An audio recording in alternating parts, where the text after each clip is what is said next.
Welcome everyone to this interview where I'm super excited to be talking with Dr. Bruce Lipton. We're going to be talking about the relationship really between trauma and sleep, and how what happens in our bodies and our consciousness as a result of traumatic experiences can impact our nervous system, but also impact sleep. We're also going to talk later in the interview around actually the power of sleep as a way to help change some of these impacts that trauma can have. So to give you a little bit of Bruce Lipton's background, Bruce Lipton, PhD, cell biologist and lecturer, is an internationally recognized leader in bridging science and spirit. Bruce was on the faculty of the University of Wisconsin School of Medicine and later performed groundbreaking stem cell research at Stanford University. He's the best-selling author of The Biology of Belief, The Honeymoon Effect, and co-author of Spontaneous Evolution. Bruce received the 2009 prestigious Goi Peace Award in Japan in honor of his scientific contribution to world harmony. So welcome, Bruce. I'm super excited to be having this conversation with you. As I was saying, just before we started recording, I came across a video on YouTube where you were talking about sleep, what I would call effectively the gift of sleep, and how that movement into sleep and that movement out of sleep actually offers a real gateway to have an impact on our subconscious. And I'd love to start there, because I think so much of the conversation we're having in this conference around sleep is how to fix it and how to deal with the problems. But of course, it has so much to offer us as well. Yes. Well, you're not going to do it without sleep. And the most important aspect about sleep is that it gives a chance for the body to recalibrate its system. So when consciousness is out, then the body starts to balance everything that's going on, with each system, the body's pH, the temperature regulation. Very interesting point that when people are comatose and they're in a hospital and they got all the wires on them and everything, they run at a beautiful, just beautiful, like idling speed. They're comatose, but their body has maintained a balance and harmony and everything is great in the body level. But as soon as they become awake, then the parameters in the body all start to change, because it's our consciousness that is creating the functions of our body. And it's really important for people to understand this, is that quantum physics is the most valid science on this planet in regard to its theoretical insights. And the number one principle in quantum physics is consciousness is creating our life experience. That's the most important understanding, because it says we're not just a machine, but we're like a remote control machine. There's an energy field that is being picked up by each of us that is different. The field that's being received is different for each person.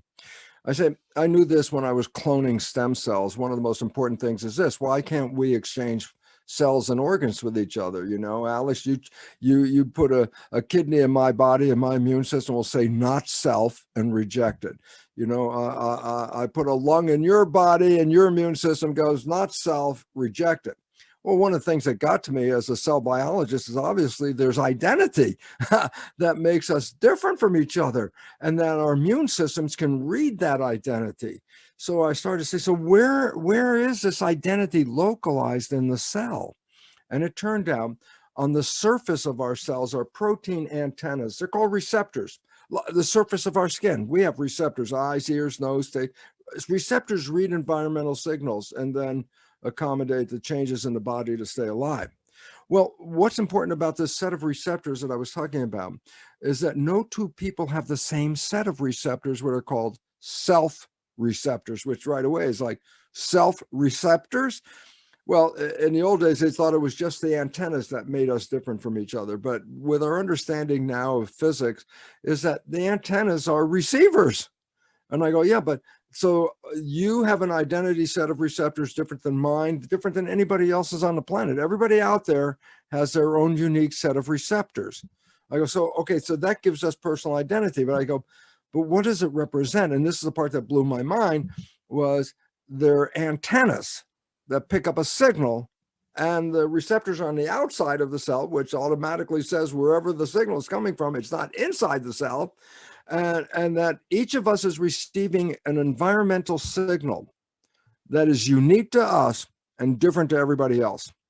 And these become very important, because then I say, well, then my identity is not the antennas. My identity is the signal picked up by the antennas. And then when I was looking at this back then, you know, I wasn't a spiritual person at all. I was truly just a science guy, DNA, protein, cells, you know, mechanism. You're born, you live, you die, the cells go back into pieces. That was it. But once I started to understand the nature of these self receptors, I started to recognize that our identity is being picked up through these receptors, and no two people share the same receptors. And your cells have these antennas on them. A very interesting experiment by a friend of mine took a person's cells, Brian O'Leary, an astronaut, took his cells from his body, some cells, put them in a test tube, and had that test tube 350 miles away from where he was. So Brian O'Leary's over here. A test tube with the cells are over here, 350 miles away. They do the experiment pretty neat. They have a split screen television where they have a picture live of Brian O'Leary on one side, and on the other side, the electrical readout of the cells 350 miles away.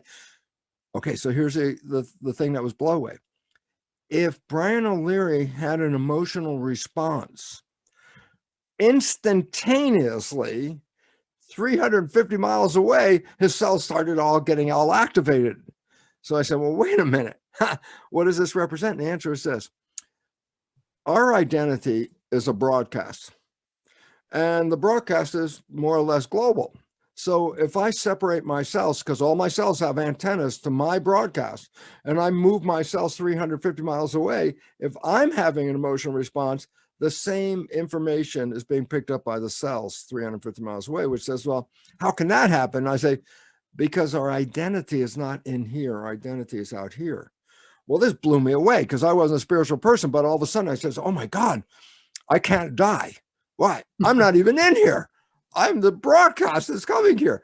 And all of a sudden it was like, the analogy is like we're television sets. I'm playing the Bruce show. Why? That's the broadcast coming to my television, and it's playing on the screen called the body. And then I go, but if you're watching a TV and it breaks, we say the TV's dead. And I go, yeah, absolutely. Why? It's not playing the broadcast anymore.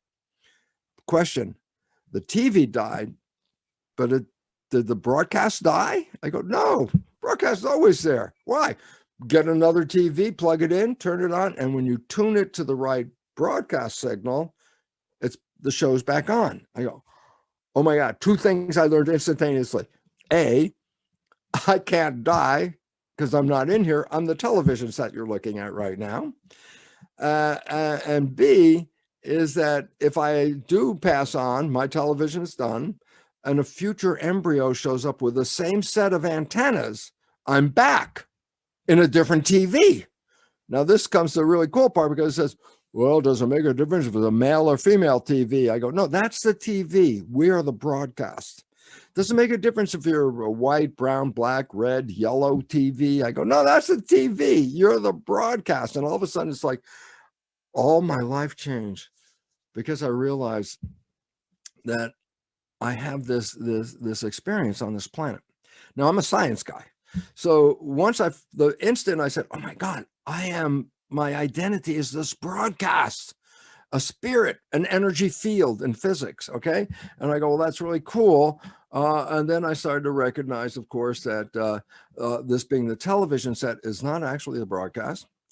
And then I also asked myself a question, and this is where the fun part comes into my life, because I asked a question, simple question as a science guy. I said, well, I can see that I'm a spiritual entity, and I have here a physical expression, body. I said to myself, why have both a body and a spirit? Why not just be the spirit? And this is, I always laugh, because I always say, this is when I found out I had Jewish comedian cells, because I asked a question, and then 50 trillion cells welled up with an answer, but in the form of a question. I asked, why have both a spirit and a body?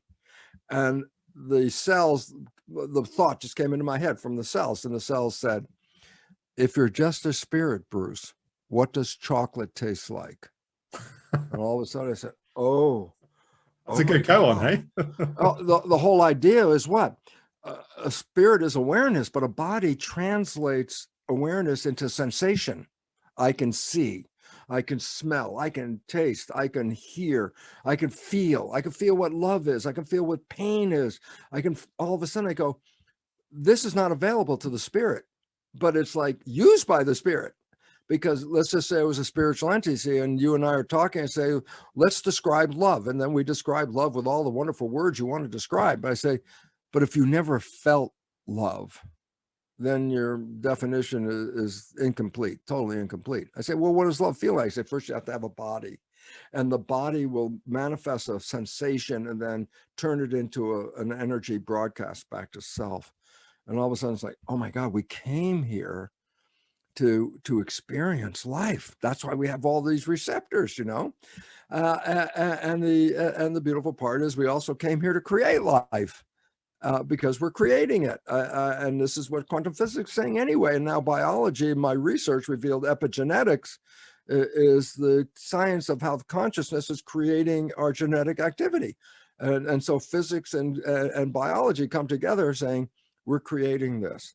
And it became really important because then I understood that I came here to have all these experiences. Well, now in regard to the work that you're so significantly involved with, Alex, is not all of our experiences are great experiences. Some of our experiences are very life-threatening experiences. And I go, so significance is this.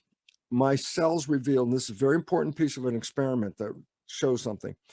I put cells in a petri dish. If I put food in the petri dish, the cells all go to the food. But if I put toxins, threatening chemistry in the petri dish, the cells move away from the threat. And when they go to a stimulus like food or love or something like that, the good ones, we go open and we take it in, assimilate, grow, whether it's nourishment or love, you're taking it in. So growth is go to the signal, open yourself up and take it in.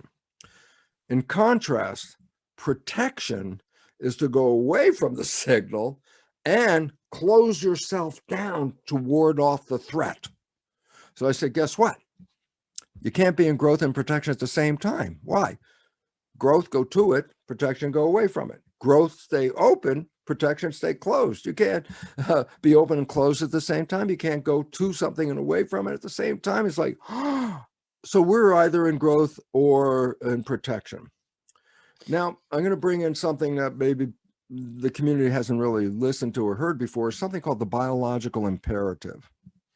What the hell is the biological imperative? I go, the most primitive organism to the most advanced organism is endowed with what is called biological imperative. And I go, what is that?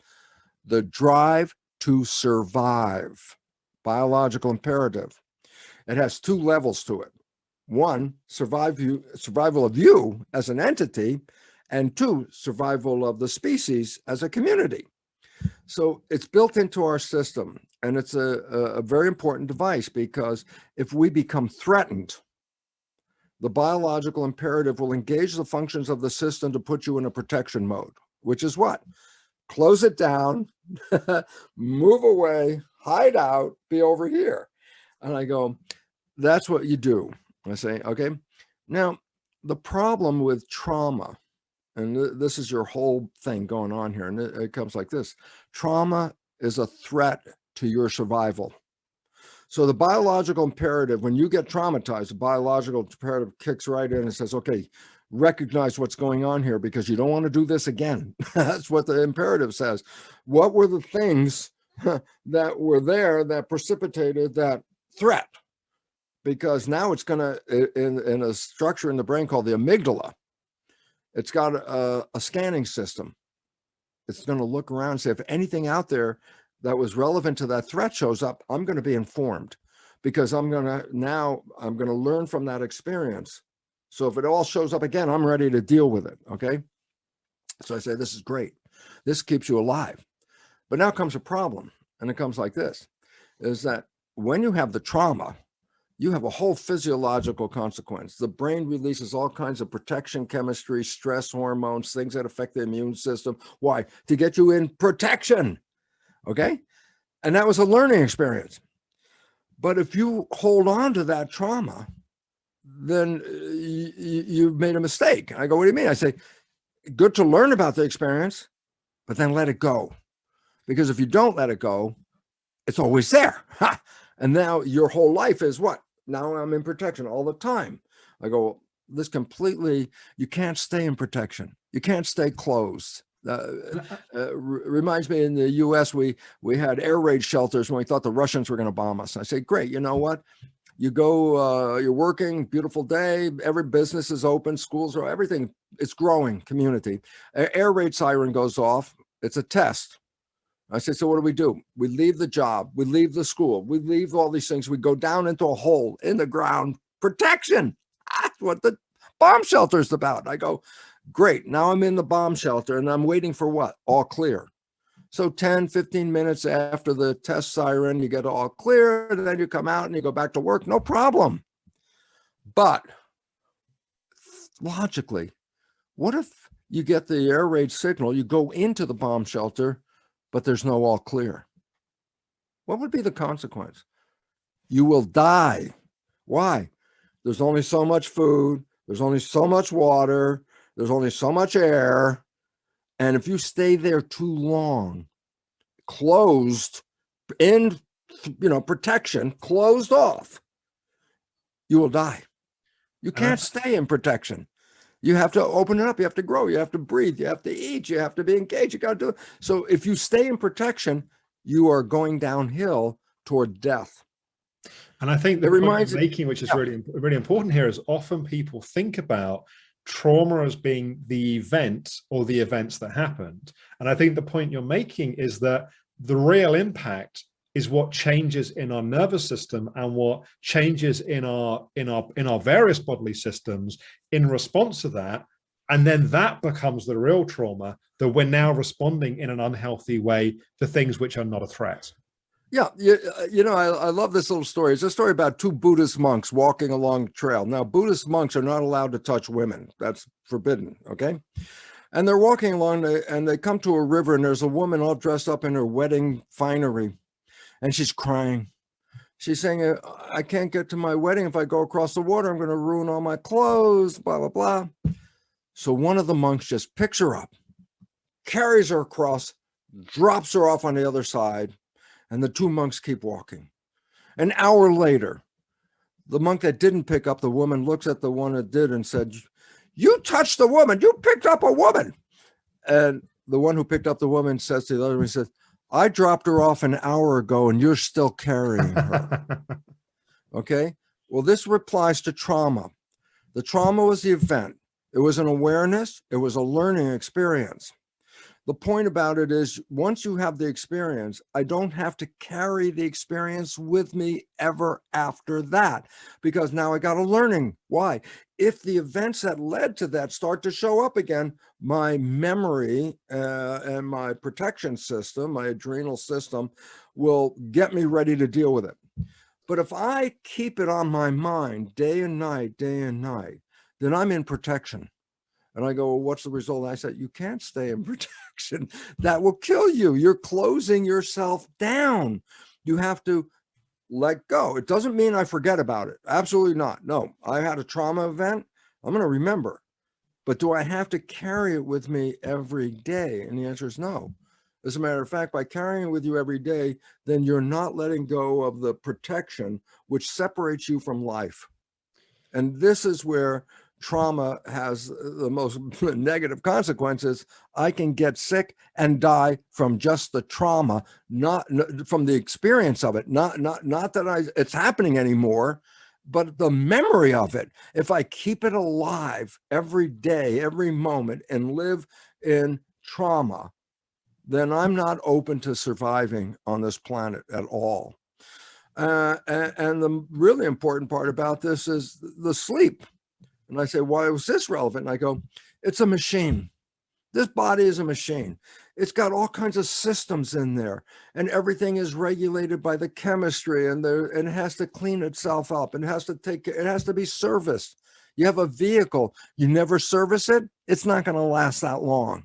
You service a vehicle. I go, sleep is servicing the biological vehicle, because while you're unconscious, just like I said, the people that are in a coma, while you're unconscious, the system can adjust and take care and clean up the chemistry and, take care of toxins and refeed the system and do all that. That's what sleep is for.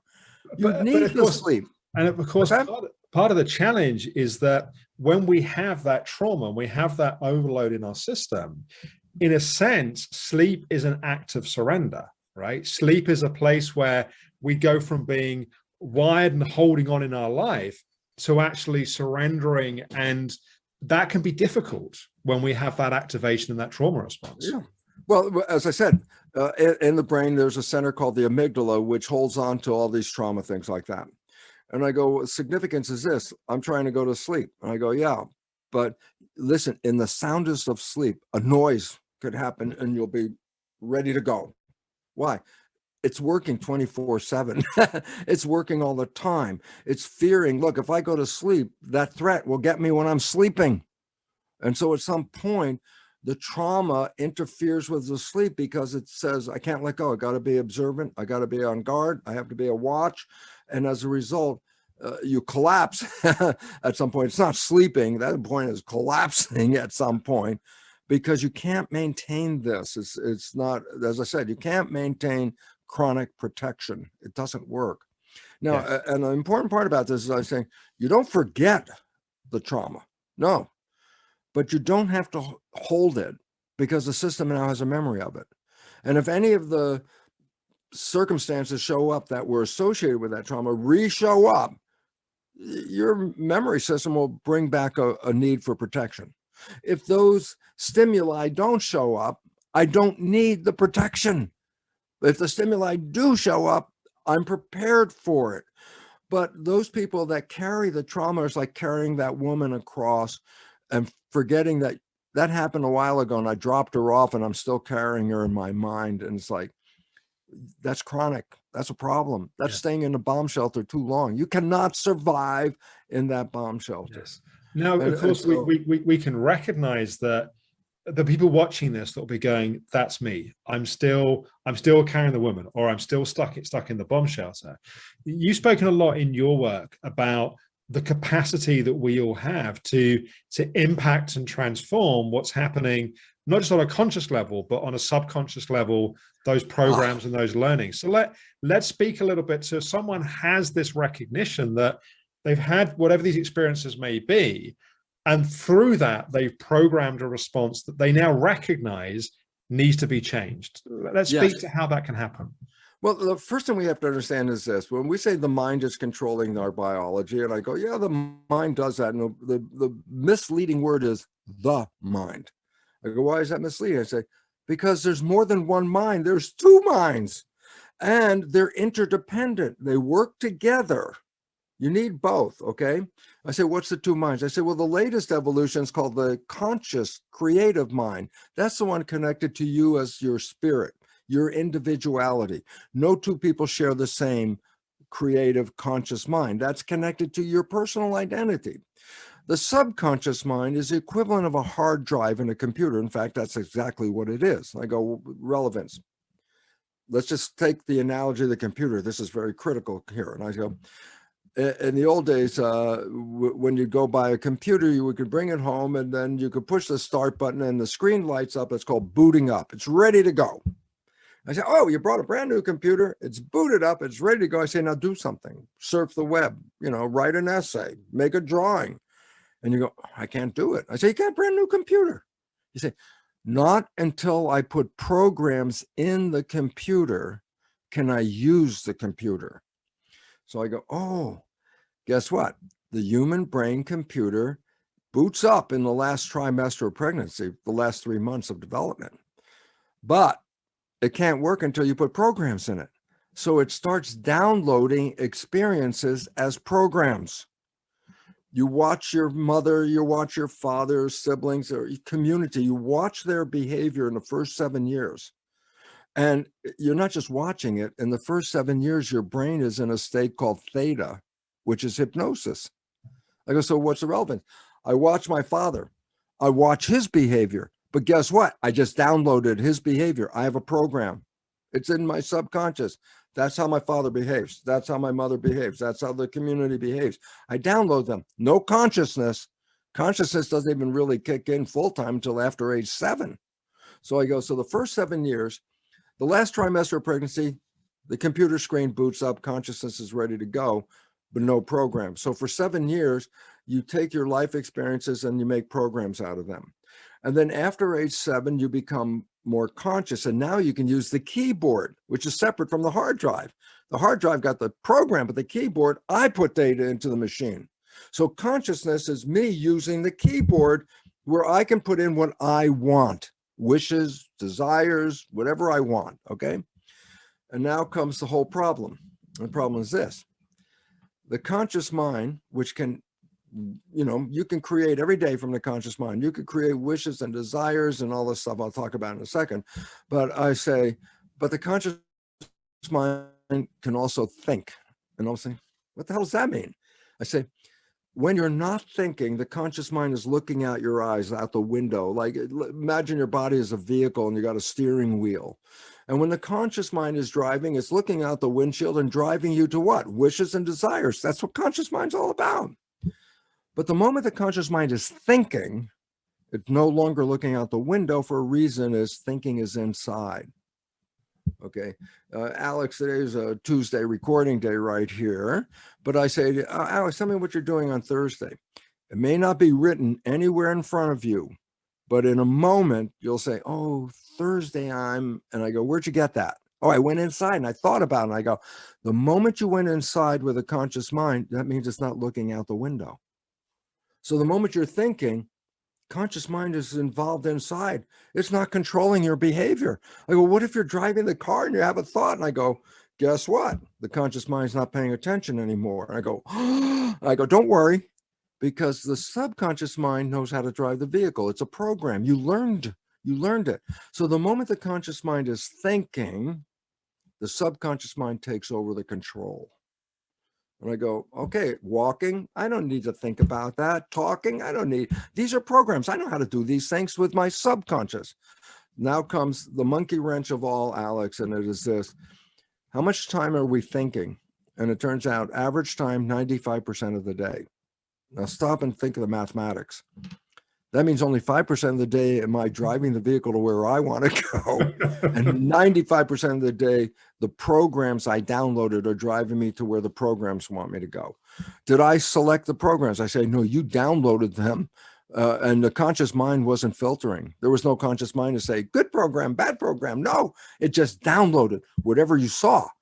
And it turns out up to 60% of those programs are disempowering or self-sabotaging downloads. So I go, well, then 95% of the day, you're actually operating from those programs. I go, do you see your behavior? I go, no. I go, why not? Because your conscious mind is looking inside. It doesn't even see what you're doing. And I go, so relevance is this. If my subconscious has got programs that are not supporting me, then 95% of the day, I will be sabotaging myself with behaviors that come from the subconscious that in no way take me to wishes and desires. And all of a sudden I started to see a victim attitude. I wanted to be happy and successful and healthy, and it's not working. And then because you're unaware that you were even involved, why? Conscious mind was inside. You didn't see whatever behavior you played. Then there's a tendency for all of us, and here's the connection problem. We believe we are victims. The world out there is threatening me. And this is causing a problem. This person caused a problem, not a problem. All of a sudden I go, we feel victim, and victim is powerless by definition. Victim means I have no power, okay? And if we have negative programs and they're playing 95% of the day and we don't see them, what would be the consequence? So I give this story like 40 years because I'm still looking for a better one, but it's a good one right now. You have a friend, you know your friend's behavior very well, and you happen to know your friend's parent. And one day you see your friend has the exact same behavior as the parent. So you just got to tell, hey, Bill, you're just like your dad. Back away from Bill. I know exactly what Bill's going to say. I know it. And you've heard it, because Bill's going to say, how can you compare me to my dad? I'm nothing like my dad. And people laugh because they experience. I said, okay, Alex, this is the most profound story in the world. I say, why? Everybody else can see that Alex behaves like his dad. I say, where does he get that behavior? He downloaded it in the first 7 years. It's in his subconscious. Why is he playing this behavior? Because he's thinking. And so with the behavior he's playing is not him. He's just replaying his father. Okay. And the point is, he's the only one that can't see it. Why? Because he's thinking. So the conscious mind's not observing it, but everybody else is observing it. And they're responding to that negative program. And that negative program could challenge you in so many different ways. And you're the only one who can't see it. Why? We are all Bill. Every one of us is doing this every day. And the trauma becomes the biggest issue, because anything that activates the biological imperative is something that overrides all other behavior. The biological imperative is the one that says stay alive. Bacteria have a biological imperative. What do you mean? I say, try and kill a bacteria. You think it's just going to go, oh, okay, kill me? No. Bacterium will, even the most primitive organism, will do every maneuver capable to avoid dying. So the biological imperative is at the most simple level, and there's no big brain there. So all of a sudden it says, well, how does it work? And I said, biologists don't really even know how it works, but it works. Why? Try to kill something and it will resist dying with every ability it could offer to do this. So now a person gets traumatized. And if it's a serious trauma, then not only did they just have that experience, but that trauma becomes part of a program, because that was so biological imperative significance, part of a program. And I go, then what? And I go, 95% of the day it's playing, whether you're paying attention or you're not paying attention. That trauma is running the show. What does it do? Releases stress hormones, getting you ready for fight or flight. It shuts down the immune system. It shuts down the growth. It even makes you less intelligent because of the blood flow that has changed when the stress hormones are in the body. And I go, so significance, I say, that's the person carrying that woman after they actually let it down, but in their mind, they're carrying it, and they carry it. And I go, what is the important part? It activates the amygdala. What's that one? Be aware, be looking. It's going to happen. And we know it happened, and we're going to make sure it doesn't happen because we're going to keep our attention on it. And I go, well, there's your problem. If you keep your attention on the trauma, what do you think you will see through your eyes? Anything that will activate the trauma, because that's the only thing you're looking for. And all of a sudden I say, what does that do? Growth, I say growth and protection are opposite. When there are no stress hormones in the system, we're in a state of growth, where we take food, nourishment, love, things like that, bring it in the system and thrive. But the moment we're under threat, the stress hormones come in and they shut down the growth of the body. Why? What was the purpose of the stress hormone? To run away from the saber-toothed tiger. That was where the stress was 100,000 years ago. And I go, what was its job? Prepare the body to fight or flight. I go, what does that mean? I say, you want the energy of the body to be in your arms and legs, because that's going to carry you from that threat. I go, so how does that work? And here's from a physiology book. I'll give the statement. When threat hormones are released into the system, the blood is preferentially sent to the arms and legs. I said, what the hell does that mean? The blood is the source of energy. If I'm being chased by a saber-toothed tiger, I want all the blood in my arms and legs, because that's those are the structures that are going to get me out of my concern.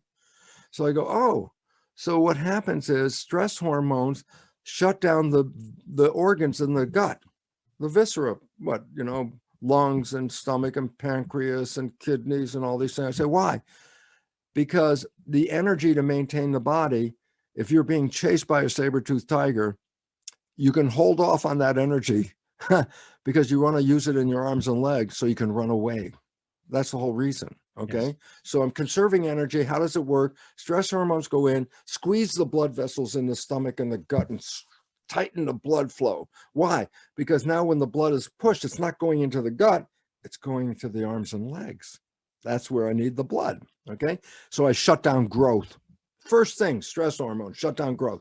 Number two, the immune system protects me from an internal threat. Okay. And it uses a lot of energy because if you're really sick, you can't even get out of bed. You don't have so much energy. So I say, yeah, but if you're being chased by a saber-toothed tiger and you have a bacterial infection, how would you want to split the energy? I go, the hell with the bacteria. If the tiger eats you, the bacteria is not your problem anymore. But So, it might be the tiger's problem. you betcha. That's where it goes. It's like, give it to them. But the problem is you at the cost of your life. So the point about it is simply this: the stress hormones shut off the immune system. Okay, so that's two problems right away. Growth maintenance shut off by blood vessels squeezing shut. Immune system, stress hormones directly inhibit the immune system, so I'm not putting energy in to internal problem when I'm being chased. And then I always call the third one the insult to the injury. You just injured your body. Now you will know what the insult is. I told you the stress hormones in the gut squeeze shut when you're in fear. That's butterflies in the stomach. You can feel it. It's just queasy. And I go, what else? The stress hormones shut the blood vessels off in the thinking brain back right here, the prefrontal cortex. And when the blood is squeezed, the blood vessels are squeezed shut here, the blood is pushed to the hindbrain. That's where reflexes occur and reactions occur. No thinking. So guess what? Under stress, you shut down thinking and now you're just reacting. And I go, so you lost the power of your consciousness. It's not working. Those are the three consequences. Now, the fear is what keeps you there. Yeah, sorry, finish that. And then I was going to ask, how do we then start to shift it? Because that's the really exciting part. Oh, that's the most important part that I never talked about, because I was the biology guy and it always irritated me because I explained all the mechanisms, how that consciousness created all of this response. And always the first question was, well, how do I change that? And I go, but now I know. And I know because I met a friend who does what is called energy psychology, which is a new version of psychology. It's a super learning technique. And I was just finishing my lecture, and of course, the first question, how do you change it? And I go, nobody give a damn about the beautiful science about how it all works. They just want to change it. And I was sort of like, and I'd walk to the back of the room after saying, no, I don't know how to change it. So the next guy up says, I'm going to show you how to change it. And I go, ooh, he's going to show me in this class, in this, this conference room. He's going to change somebody's belief in front of us. I thought, I'm going to watch this. And I watched, and I saw he asked, who wants to change a belief? Everybody's hands went up. Everybody wanted to change something. But one woman was like this. She was actually going like that. And I saw her, he saw her. And my friend Rob brings her up on the stage and says, well, he first asked her in the audience, what is it you want to change? And tell us your name and what you want to change. And everybody looked at her and she just turned red, like a red light bulb. She couldn't say her name. She could say nothing. So Rob goes into the audience and it's next to her and asks her, so what do you want to change? She says, I can't talk in public. Well, this is pretty damn obvious. Her name's Pauline. She can't talk in public. So he brings her up on the stage. He goes through a process they call a balance, which is one of the many different ways of energy psychology. And it engages a super learning experience where you can rewrite a program in 5 minutes, 7 minutes, something you had your entire life. This is why it's the miracle for me, because my life was radically changed by this kind of process as well. And I'll never forget, she was doing this balance process where she's sitting in a chair and rewriting.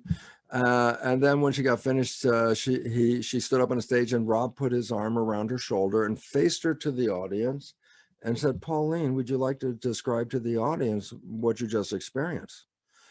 He took his arm off and she started walking up and down the stage, telling a life story and this story and that story. And Rob's there going, Pauline, please sit down. You're using my lecture time. She couldn't say her name. And 10 minutes later, he had to ask her to shut up.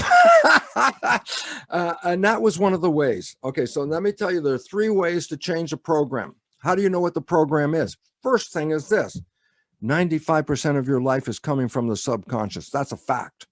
So I say, then your life is a printout of your programs.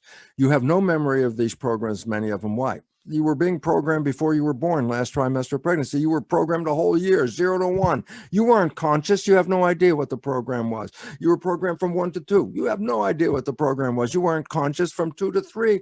And if after 3, you might have memories of some of these things. So I said, for the first 2 or 3 years of your life, you were programmed. You have no idea what the hell the program was. You were not there, and you didn't filter it. That's a very important one, because if there were bad programs, you downloaded those just as well as you did good programs. Why? Because there was no filtering.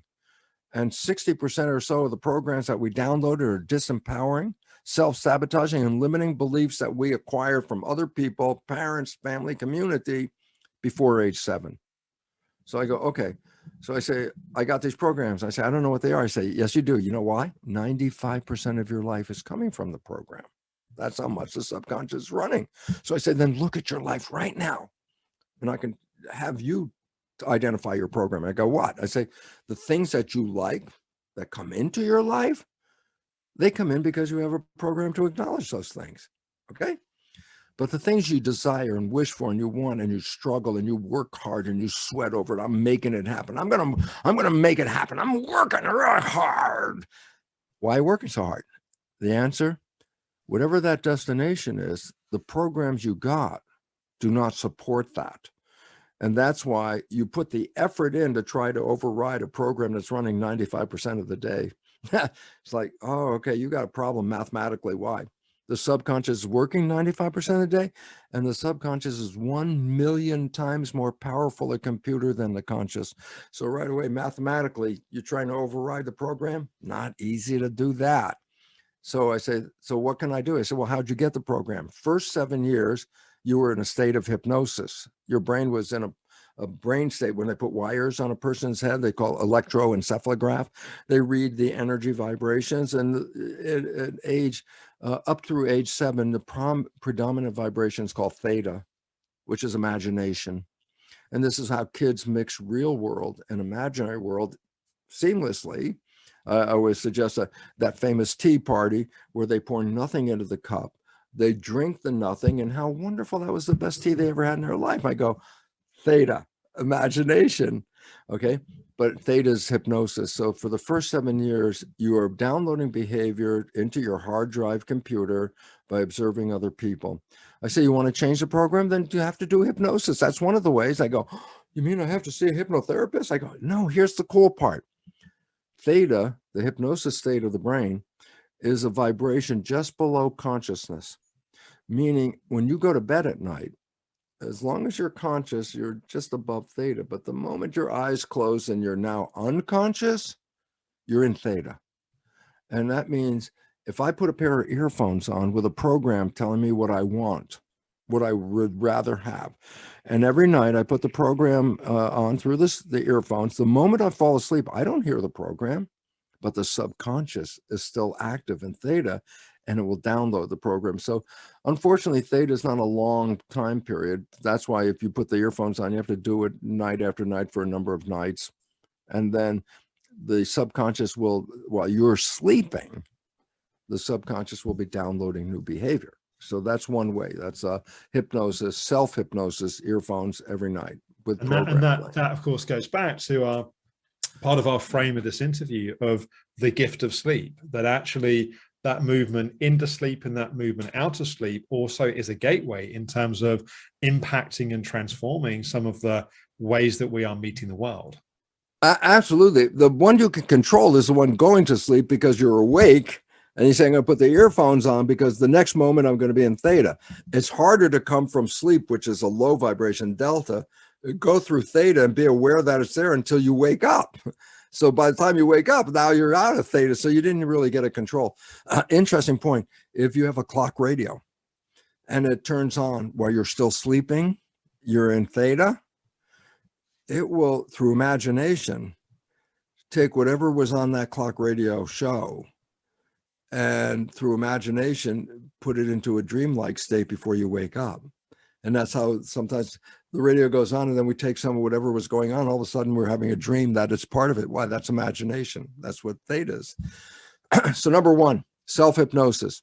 Go to sleep, put the earphones on just before going to sleep, put a program of what you wish and desire to be true, and repeat. But after age 7, you still learn things that go in the subconscious. You learn how to drive a car, learn how to play a music instrument. I say, how did you learn those behaviors? And I say, repetition, practice, habituation. Subconscious is habits. So you want to change your life, then you have to make a new habit and then practice it. Just like you didn't know how to drive a car, but you got in the car and you practiced it. And you practiced, and then you drove, and guess what? Now you don't even have to think about it. You get in the car, you put the key in, you don't even think, I'm going to the store or everything. You don't even think about the details of even driving the damn car. It's automatic now. Although it's funny. I've got a car that self-drives, and a friend of mine's got the same car. And I say, if you use the self-drive, it's amazing. He's like, oh no, I wouldn't trust that. It's too scary not to be in control. And that was funny because as you were talking earlier, I was thinking, but he's not in control the whole time anyway. But there you are. It's like we have these programs that we get so normalized to and so familiar with that we're often. And it plays when you're not paying attention. It also, most important, it plays when you're not paying attention. That's why it's playing. If you were paying attention, then you would be operating from your conscious control.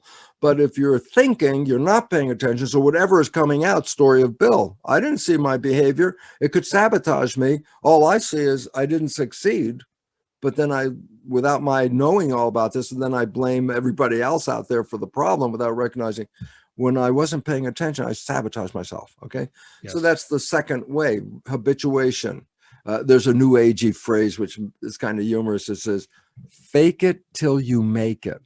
Meaning, I'm not a happy person. I go, so what do you want to do? I say, then every day, as many times as you can, every day, as many times you can, say, I am happy. You could be miserable as a dog. I don't care. I want you to say, I am happy. I am happy. I am happy. Why? Repetition will then that's how you make a habit, repetition. And by repeating that, there'll be a day where you wake up and go, I'm happy, without even saying I'm happy. Why? Downloaded. You wake up now 95% of the day, I am happy. And so first one, self-hypnosis, earphones on at night. Okay. Second one, habituation, practice something that you want to be true. Interesting fact. Good actors, the really good actors in Broadway shows or movies and things like that, they take on a character, but they take on a character mentally. How am I going to behave? What my character is. They create a character, then they live that character. And when they're playing in the part that in the show, they're not playing themselves. They're playing a character. Okay. Interesting point. Those characters totally influence their entire biology. So Renee Zellweger plays a diary of somebody Jones's diary or something like, I forgot the name of the movie. Okay. Bridget Jones's diary, I think you mean. Bridget Jones's diary. In that story, the character is 40 pounds heavier than Renee. She takes on the character. She gained 40 pounds. She plays the character. The movie, she's 40 pounds. When the movie was over, she stopped playing the character. And guess what? The 40 pounds disappeared and she went right back to her normal weight again.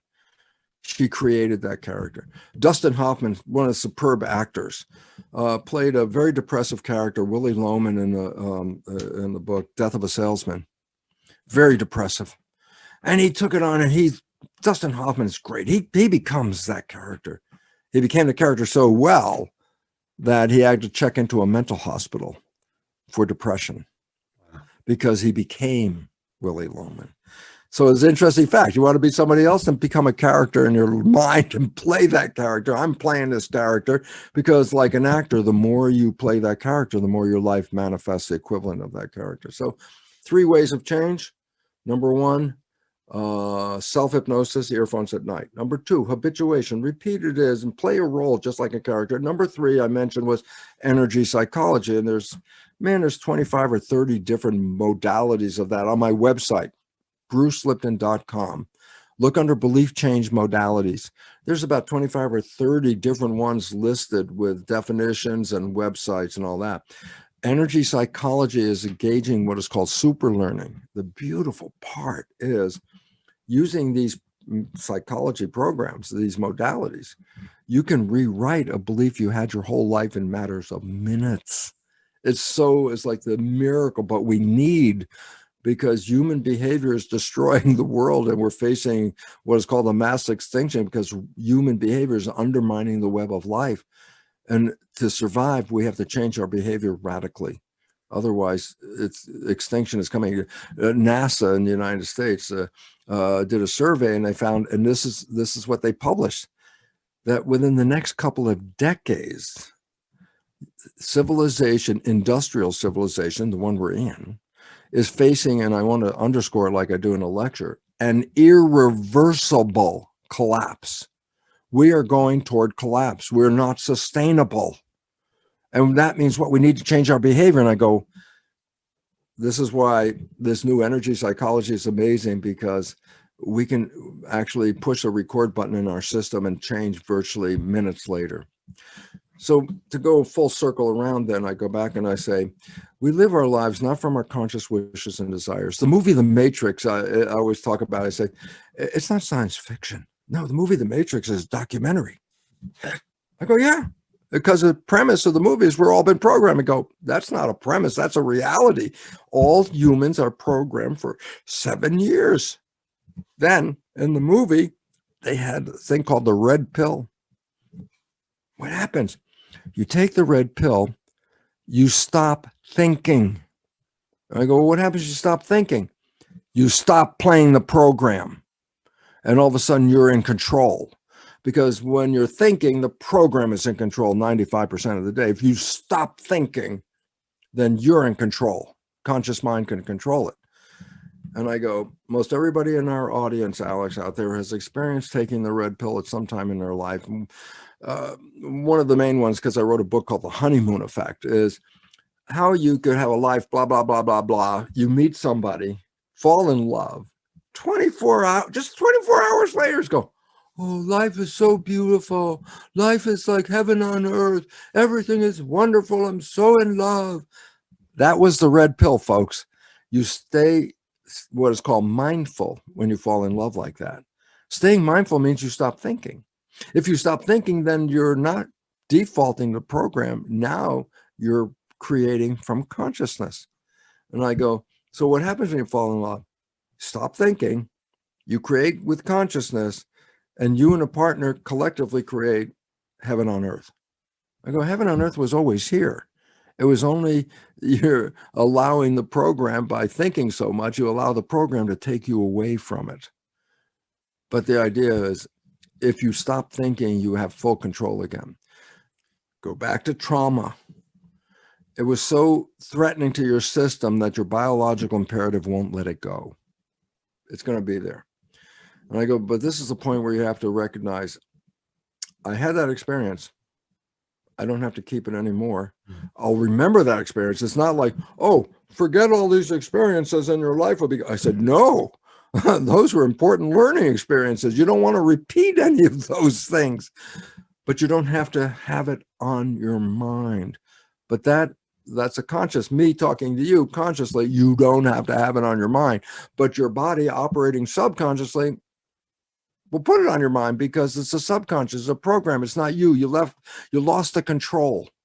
When you're thinking, you lost the control.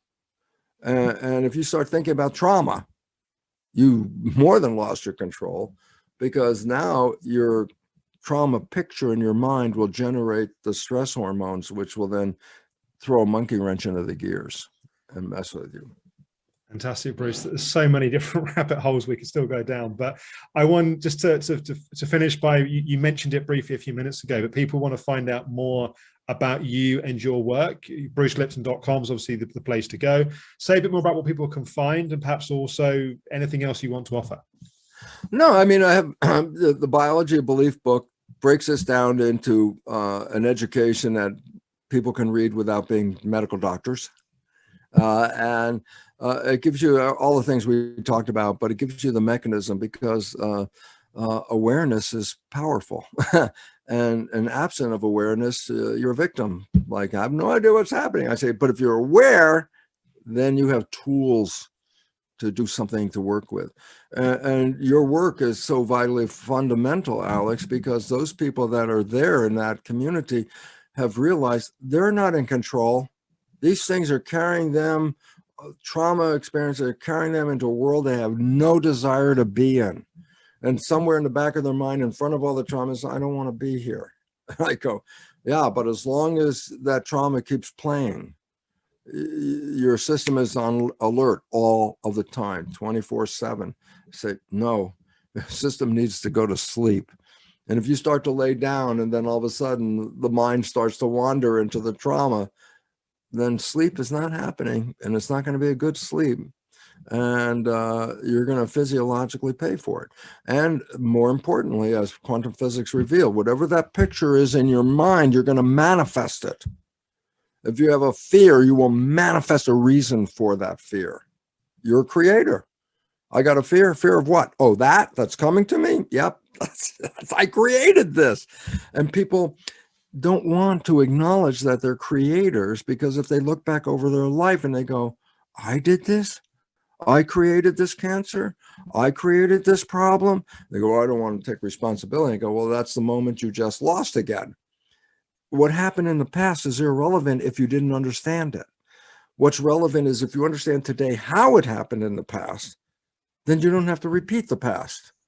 And the past is irrelevant, because when can I change? I say the moment you decide, I don't want this anymore, is the moment you start to have power to then start manifesting. Personal life story, very simple.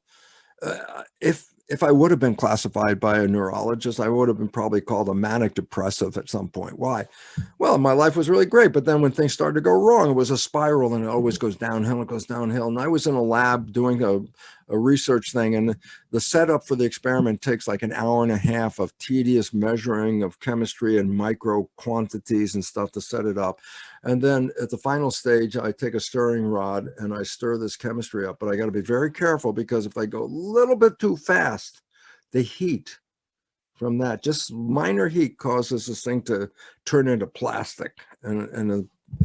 So the third time that day, after spending all that time, the first time I screwed it up, turned to plastic. Second time I screwed it up.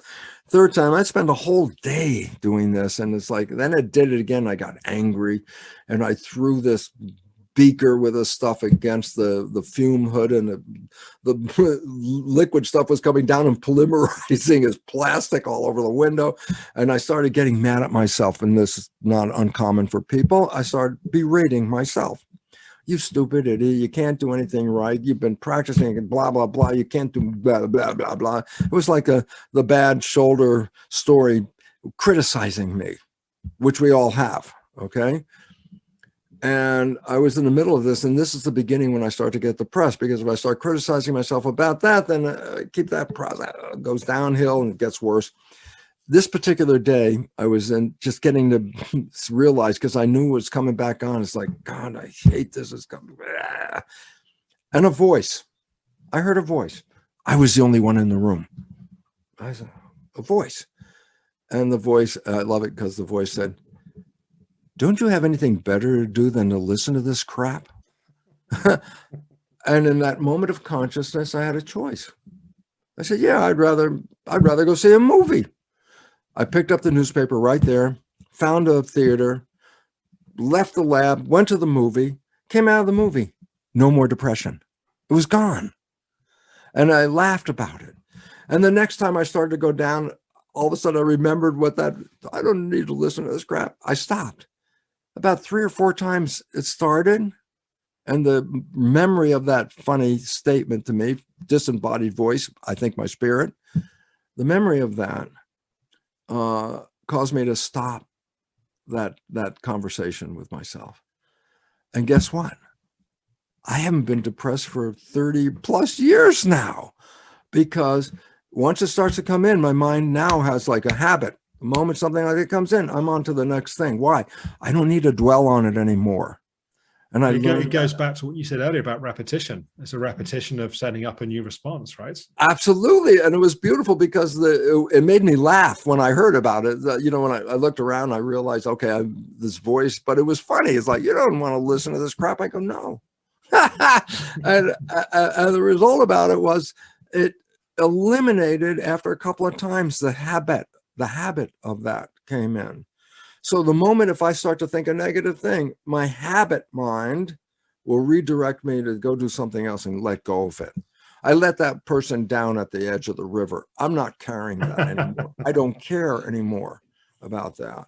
And it doesn't mean everything goes right for me, but when it doesn't go right, it doesn't last longer than, okay, I memorized it didn't go right. But I don't carry it for the rest of the day going, oh crap, that ruined my whole day. It's like, no. Why? Now I recognize something really important. When things don't go right, it was probably better they didn't go the way I thought, because I wasn't thinking clearly enough that there was another way of doing it better than what I was doing. And the universe, my conscious, my spirit was going, no, don't do it this way. Yeah. So it doesn't work. In the old days, I said, but I'm going to make it work. I'm going to control it.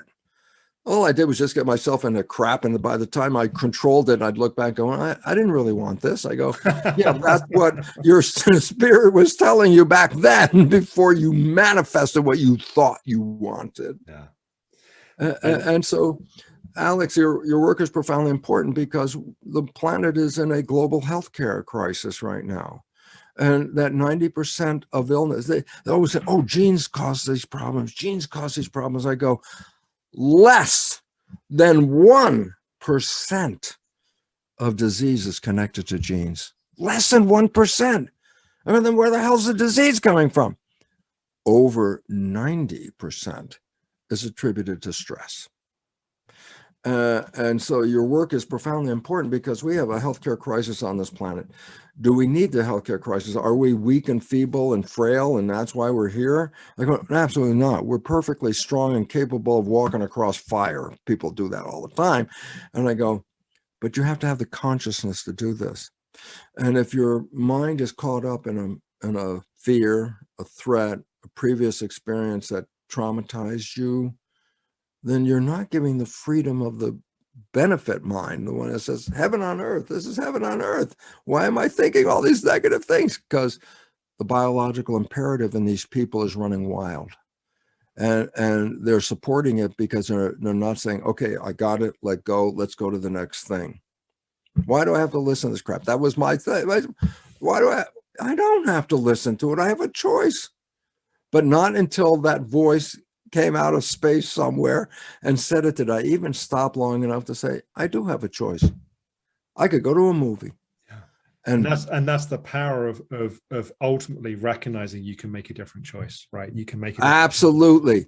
And this is why your work is so important, because people have no conscious awareness of this power because they still believe that they're victims because they don't perceive themselves as creators. Yes. And this is quantum physics, man. Yeah. This is epigenetics. Well, I really want to encourage people.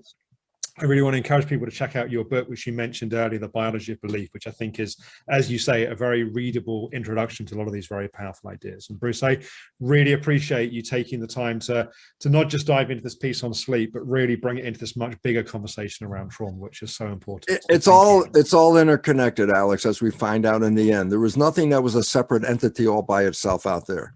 And so let's weave a better story. And you're really so important in your efforts, because everyone that you touch in this regard can free up their life and be a creator instead of a victim. And I can tell you from my perspective, I love my life because why? I've learned to be the creator and to put that woman down at the other end of the river, let her down and move on to the next thing. And if you don't put that person down, then you're carrying that person wherever you go. And that's the trauma. Thank you so much. Thank you so much.